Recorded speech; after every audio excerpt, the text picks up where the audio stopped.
Ừm, Bàn phím là cái thứ mà chúng ta sử dụng hầu như là thường ngày. Đối với anh em mà trong dân văn phòng cũng như là những anh em mà làm việc thường xuyên trên máy tính thì bàn phím thì hiện nay trên thị trường có rất nhiều loại, có rất nhiều hình thức. Thì cái kiểu bàn phím mà vừa bàn phím cơ, vừa cho phép custom sâu, bao gồm cả là về mặt cấu trúc bên trong cũng như là những cái switch cũng như là keycap, đặc biệt hơn nữa là cá nhân hóa người dùng, thì Keychron Q1 là một trong những cái sản phẩm mà đáp ứng được tất cả những cái vấn đề liên quan đó.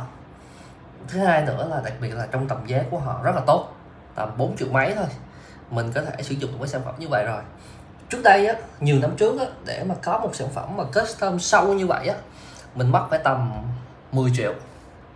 Thì với bây giờ thì anh em tầm mà 4 triệu có thể trải nghiệm được một cái kiểu cho phép custom như vậy rồi.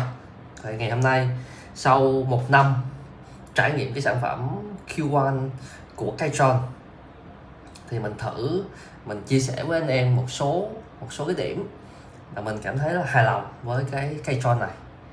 Cái đầu tiên thứ nhất là phải nói về mặt gọi là cái thiết kế khung nhôm này hầu như là nghiêng khói, sau đó họ phay, tức là họ có cái máy họ cắt, họ phay nghiêng khói này ra thành những cái bàn phím.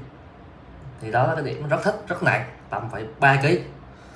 Rồi cái thứ hai nữa là về cái trải nghiệm.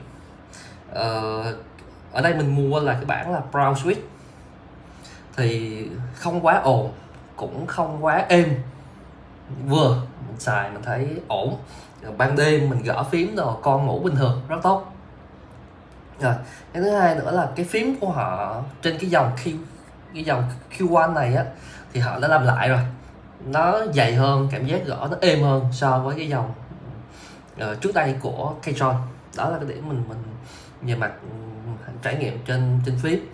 Cái thứ hai nữa là có cái nút vặn. Nút này có thể mình chỉnh được volume. Nhiều lúc mà mình nghe nhạc á, thay vì chỉnh trên cái lo mình chỉnh trực tiếp trên này luôn, thì đó là điểm rất thích. Một điểm nữa là về mặt thiết kế. Keychron giới thiệu rằng là thiết kế là thay đổi, có cái cơ chế nhún nhảy trên bàn phím. Thì khi mình sử dụng á, mình gõ xuống á, mình cảm giác nó êm hơn, cái lực mình đã được nén cả bàn phím xuống một ít, cảm giác rất là êm khi gõ. Và dẫn tới cái chuyện gì nữa là cái hành trình phím của mình á, mình sẽ nhanh hơn và êm nhanh hơn. Thì đó là cái điều mà giúp cho anh em mà chơi game hoặc là chúng ta thao tác quen bản nhiều á, thì chúng ta sẽ có rất là ưng ý với cái việc này.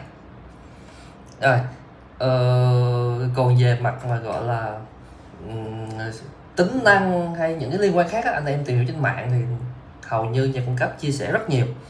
Thì một số cái điểm mình rất là thích về sản phẩm này là như vậy. Có một cái điểm mình không hài lòng lắm là cái điểm mà tầm giá ở 4 triệu mấy nhưng mà vẫn xài dây, và cái dây của Keychron thì nó hơi xấu so với những cái hãng khác trên thị trường. Thứ hai nữa về mặt keycap của Keychron ở Việt Nam á, nó quá ít những cái lựa chọn, và bàn phím là để mình custom một cái màu ưng ý như vậy á là mình phải mua thêm một bộ keycap của Keychron mà cũng cái bản cũng cái dòng Q này, cũng dòng này, và được anh em khác chơi xé lẻ ra xong rồi bán cái phím này mình mua lại.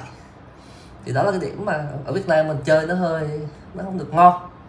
Rồi tiếp theo nữa là về mặt mà gõ phím ABC thì mình sẽ thử mình test một đoạn, mình ghi âm cái tiếng ồn phát ra. Cái này là cái bộ này mình giữ nguyên hiện trạng theo như từ nhà sản xuất, mình chưa có custom bên trong gì hết, thì mình sẽ biết được cái hành trình phím cũng như là những cái âm thanh phát ra như thế nào. Thì mình sẽ làm ở đây.